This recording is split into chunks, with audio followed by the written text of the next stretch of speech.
Orang Israel melihat orang-orang Misraim mati di tepi laut. Ya, luar biasa. Jadi Tuhan yang hidup itu, ya itu bisa mengasap Paroh dengan cara yang sadis ya. Oke, ayat 31. Orang-orang Israel melihat betapa dahsyat perbuatan yang telah Adonai lakukan terhadap orang-orang Misraim, maka umat itu takut.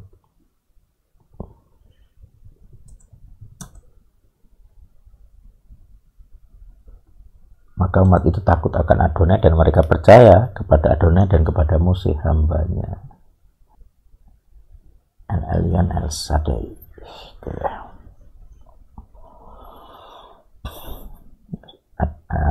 Wasebot ya, bala tentara ya. Oke, ya, saya belajar dari Keluaran 14. Saya rasa ini adu power lagi ya. Jadi peperangan antara ketuhanan dan manusia, yang jelas Tuhan pasti menang. Kalau di sini malaikat Tuhan berdiri dengan penampakan tiang itu ya, tiang awan, tiang api di antara kedua bangsa ini. Mereka melindungi kedua, kayak memberi batas lah, anugerah. Jadi kan anugerah itu kan artinya batas, suatu lingkungan yang dibatasi. Kalau keluar dari situ, nah itu dianggap keluar dari anugerah Tuhan, maka mati gitu ya. Kalau masih di dalam, maka ada perlindungan. Jadi Eden kan seperti itu prinsipnya. Begitu mereka keluar Eden, ya sudah, hilang itu perlindungan itu. Dari sini Adonai akan berperang, kamu diam saja.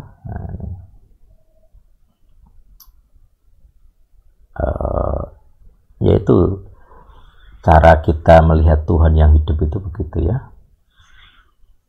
Kamu diam saja, Tuhan yang berperang. Termasuk di sini pembelaan Tuhan itu begitu. Tuhan akan membela kita dan kita diam saja. Kita pakai Yesaya 59 ayat 1. Kalau kita tidak punya dosa, Tuhan akan menolong kita. Kalau kita punya dosa, ya jangan mimpi Tuhan akan menolong walaupun kamu sengsara. Jadi orang ditolong itu bukan karena menderita. Doa orang sengsara tidak akan didengarkan, tetapi doa orang benarlah yang didengarkan. Dia menderita atau tidak, kalau dia orang benar, dia akan didengarkan. Jadi prinsipnya bukan soal penderitaan, tapi soal apakah kamu orang benar. Kalau kamu orang berdosa, orang bersalah, ya ngimpi, pengen ditolong ya ngimpi, mimpimu saja itu. Oke, itu. Jadi di sini kita lihat pertolongan Tuhan itu serius sekali, dahsyat sekali. Sampai orang Israel sendiri yang di awal protes mulu gitu ya, udah takut mereka. Umat itu takut akan Adonai. Bayangkan. Ini takut akan Adonai. Ya ini pengakuan iman. Wah, benar-benar Tuhan ini bisa mengasap tanpa bantuan manusia. Jadi Tuhan yang original, yang asli itu kalau bikin asap, bikin hukuman itu tidak perlu bantuan manusia gitu. Kalau Tuhan KW, Tuhan palsu, Tuhan ciplakan, ya butuh bantuan umatnya untuk menghukum gitu. Jadi mereka takut kepada Adonai, percaya kepada Adonai dan kepada Musa hambanya. Jadi Tuhan dan utusannya itu hanya bisa dipercayai kalau sudah menang, adu power, menang mujizat gitu. Kalau tidak ada bikin mujizat ya KW berarti. Itu manusia saja itu, tidak ada Tuhannya. Demikian yang saya pelajari dari pasal 14. Semoga Anda juga bisa mengalami, memahami dulu tentang isinya ayat ini, kemudian mengalami sendiri bagaimana Tuhan membela, bagaimana Tuhan yang asli, yang hidup itu memang nyata gitu ya, punya kuasa. Kalau saya begitu ngetes Tuhan itu asli atau KW, ya dicek dia itu sanggup melakukan apa tanpa bantuan manusia.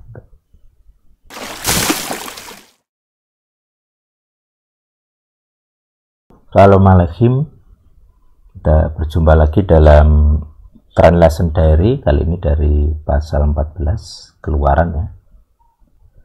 Adonai bersabda kepada Moses, katanya, katakanlah kepada Bani Israel agar mereka kembali dan berkemah di depan Pi-Hahirot.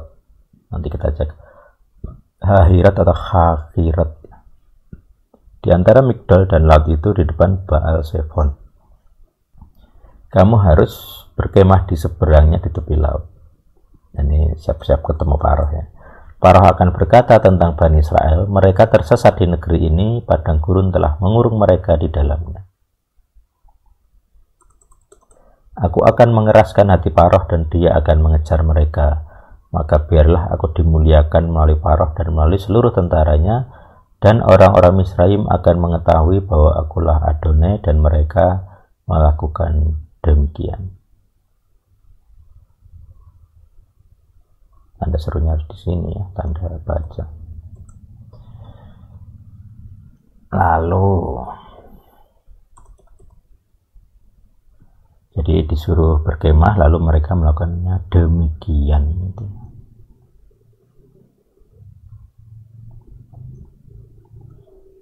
Kemudian diberitahukanlah kepada Raja Misraim bahwa umat itu telah melarikan diri, maka berubahlah maka hati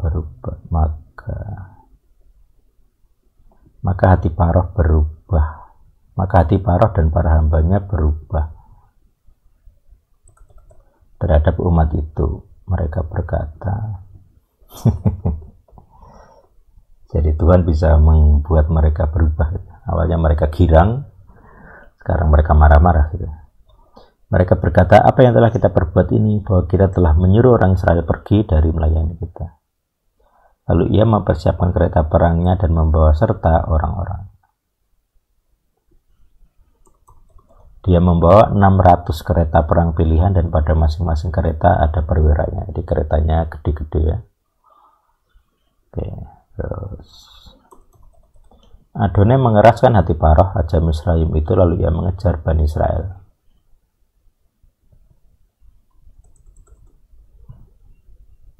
Sedangkan lebih baik ini ya, sedangkan Bani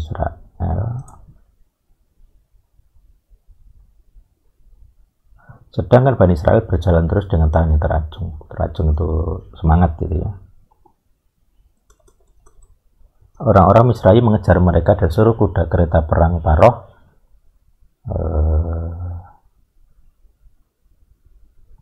ini koma aja ya. Orang-orang Misraim mengejar mereka, seluruh kuda kereta perang Paroh dan orang-orang berkuda serta tentaranya menyusul mereka yang sedang berkemah di tepi laut. Jadi orang Misraim itu kayak seluruh kelompok, terus dijelaskan ada kuda kereta perang Paroh, orang-orang berkuda, tentaranya. Jadi majasnya begitu. Menyusul mereka yang sedang berkemah di tepi laut dekat Pi-Hahirot di depan Baal Zephon.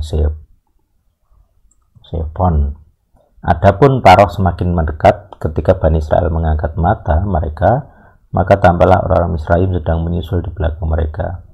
Lalu mereka merasa sangat ketakutan, dan Bani Israel berseru kepada Adonai.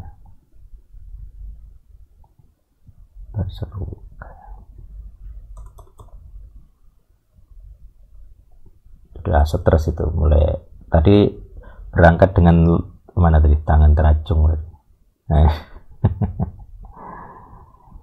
Di atas tangan teracung gitu ya, tapi di 2 ayat sesudahnya mereka ketakutan.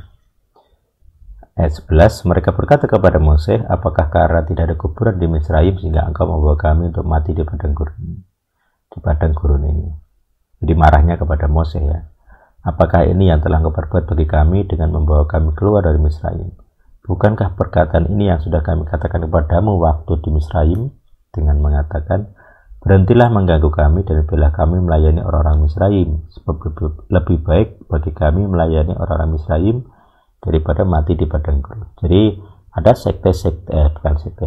faksi-faksi, kelompok-kelompok yang tidak mau ikut keluar sebenarnya. Nah, ini mereka mumpung ada kesempatan ngomonglah mereka gitu ya. Lalu Moshe berkata kepada umat itu, janganlah kamu takut, berdirilah teguh dan ialah keselamatan dari Adonai. Keselamatan dari Adonai itu nama Yesus ya, Yehosua. Ya akan dia lakukan bagimu pada hari ini, sebab orang-orang Misraim yang kamu lihat hari ini, kamu tidak akan melihat mereka lagi untuk selama. Jadi dihukum mati ya orang Misraim. Adonai akan berperang bagimu dan kamu akan diam saja. Ngeri. Lalu Adonai bersabda kepada Mose, ayat 15, mengapa engkau berteriak-teriak kepadaku? Berbicaralah kepada Bani Israel dan biarlah mereka maju terus. 16, namun engkau angkatlah tongkatmu dan ulurkanlah tanganmu ke laut itu dan belahlah, dan biarlah Bani Israel masuk ke tengah-tengah laut itu dengan kering dasarnya. Dan lihatlah aku karena mengeraskan ini. Agak aneh terjemahan Google atau apa ini. Lihatlah aku mengeraskan hati orang-orang Misraim itu, maka biarlah mereka masuk di belakang kamu, dan biarlah aku dimuliakan melalui Paroh dan semua tentaranya bersama kereta perangnya dan bersama orang-orang berkudanya. Maka orang Misraim akan mengetahui bahwa akulah Adonai ketika aku dimuliakan melalui Paroh bersama kereta perangnya dan orang-orang berkuda. Jadi dimuliakannya dengan mengalahkan ya. Jadi orang-orang Misraim beserta Paroh rajanya mati gitu, memuliakan Adonai.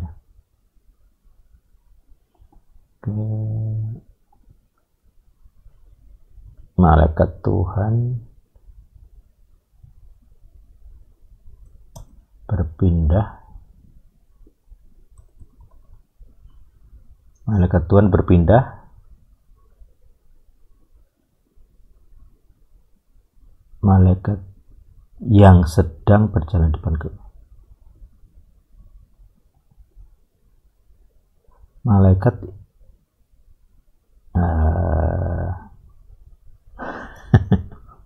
lalu berpindah lah ya.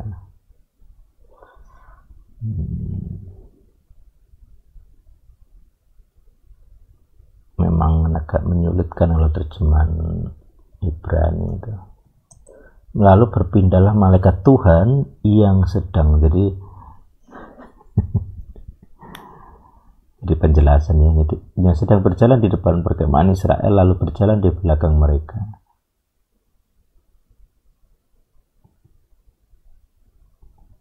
Oke. Lalu berjalan di belakang mereka, jadi pindah dari depan ke belakang, dan tiang awan pun berpindah dari depan mereka lalu berhenti di belakang mereka. Turunlah itu di antara perkemahan orang Misraim dan perkemahan orang Israel, dan jadilah awan bahkan kegelapan. Jadi tiang tadi berubah memberi batas gitu ya antara Israel dan Mesir. Jadilah awan bahkan kegelapan, dan hal itu membuat malam menjelang, dan sepanjang malam itu yang ini tidak dapat menyusul yang itu. Jadi sama-sama tidak bisa lewat gitu ya, saking gelapnya. Atau karena awan kan tadi ada badai ya, mungkin kira-kira begitu.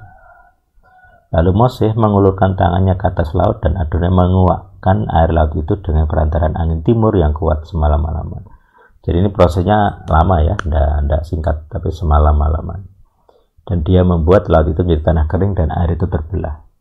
Jadi tanah yang kena angin kencang itu jadi kering.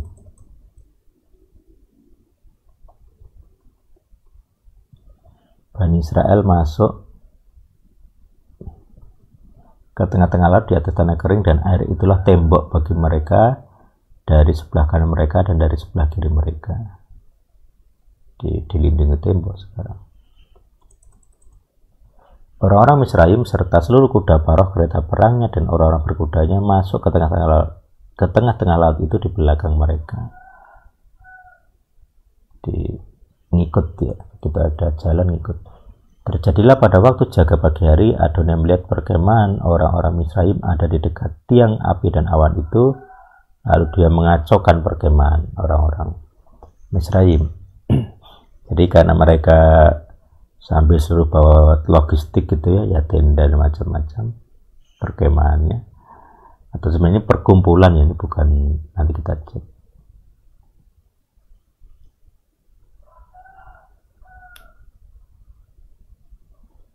Perkumpulan, nanti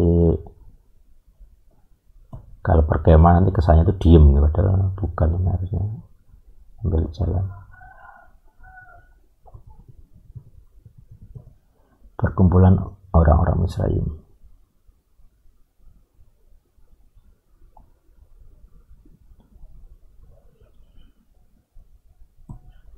Dia melepaskan, nah nih, soalnya ini lagi aktif berjalan ya, bukan diem di kemah gitu, nganggur enggak. Dia melepaskan roda kereta-kereta perang mereka dan membuat mereka sulit mengendarinya. Maka orang Misraim berkata, biarlah aku melarikan diri dari hadapan orang-orang Israel, karena Tuhanlah yang berperang bagi mereka melawan orang-orang Misraim. Jadi ngerti, wah ini para dewa ini yang berperang.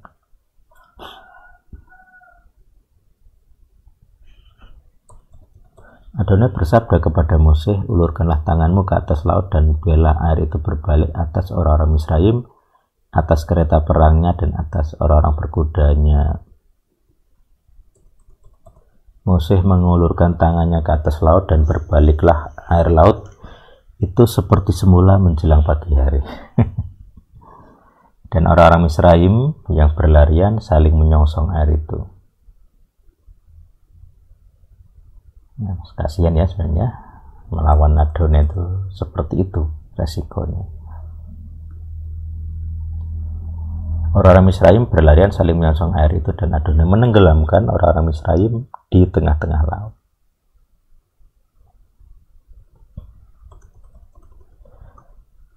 Air itu berbalik dan menyelimuti kereta perang dan orang-orang berkuda itu, yaitu seluruh tentara Paroh yang masuk ke dalam laut di belakang mereka, sehingga seorang pun tidak ada yang tersisa.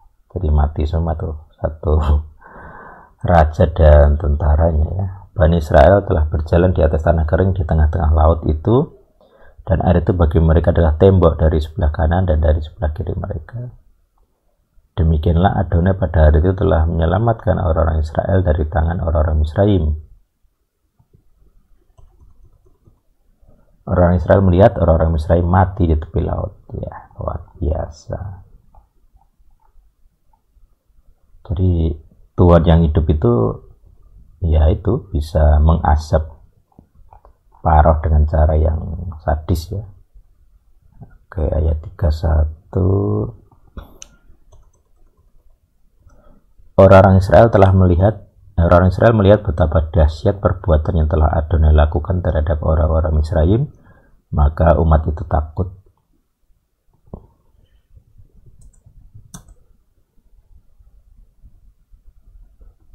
Maka umat itu takut akan Adonai, dan mereka percaya kepada Adonai dan kepada Mose hambanya. El-Elyon El-Sadai.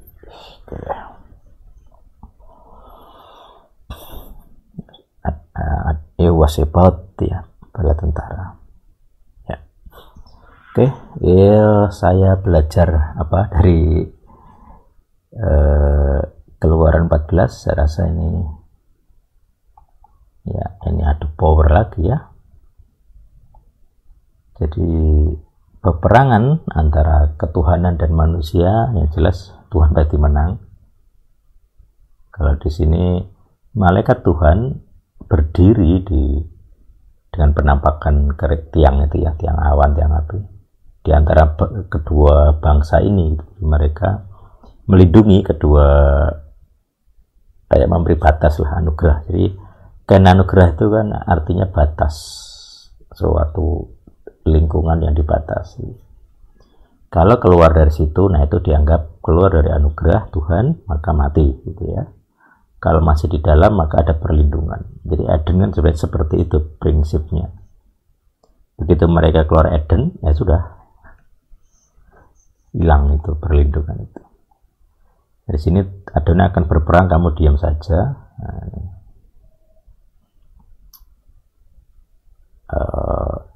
yaitu cara kita melihat Tuhan yang hidup itu begitu ya. Kamu diam saja, Tuhan yang berperang. Termasuk di sini pembelaan Tuhan itu begitu. Tuhan akan membela kita dan kita diam saja. Kita pakai Yesaya 59 ayat 1. Kalau kita tidak punya dosa, Tuhan akan menolong kita. Kalau kita punya dosa, ya jangan mimpi Tuhan akan menolong, walaupun kamu sengsara. Jadi orang ditolong itu bukan karena menderita. Doa orang sengsara tidak akan didengarkan, tetapi doa orang benarlah yang didengarkan. Dia menderita atau tidak, kalau dia orang benar, dia akan didengarkan. Jadi prinsipnya bukan soal penderitaan, tapi soal apakah kamu orang benar. Kalau kamu orang berdosa, orang bersalah, ya ngimpi, pengen ditolong ya ngimpi, mimpimu saja itu. Oke, itu. Jadi di sini kita lihat pertolongan Tuhan itu serius sekali, dahsyat sekali. Sampai orang Israel sendiri yang di awal protes mulu gitu ya, udah takut mereka. Umat itu takut akan Adonai. Bayangkan. Ini takut akan Adonai. Ya ini pengakuan iman. Wah, benar-benar Tuhan ini bisa mengasap tanpa bantuan manusia. Jadi Tuhan yang original, yang asli itu kalau bikin asap, bikin hukuman itu tidak perlu bantuan manusia gitu. Kalau Tuhan KW, Tuhan palsu, Tuhan ciplakan, ya butuh bantuan umatnya untuk menghukum. Jadi mereka takut kepada Adonai, percaya kepada Adonai dan kepada Mose hambanya. Jadi Tuhan dan utusannya itu hanya bisa dipercayai kalau sudah menang, adu power, menang mujizat gitu. Kalau tidak ada bikin mujizat ya KW berarti itu manusia saja, itu tidak ada Tuhannya. Demikian yang saya pelajari dari pasal 14. Semoga Anda juga bisa mengalami, memahami dulu tentang isinya ayat ini, kemudian mengalami sendiri bagaimana Tuhan membela, bagaimana Tuhan yang asli, yang hidup itu memang nyata gitu ya, punya kuasa. Kalau saya begitu ngetes Tuhan itu asli atau KW, ya dicek dia itu sanggup melakukan apa tanpa bantuan manusia. Tuhan hidup bersama kita. Amin.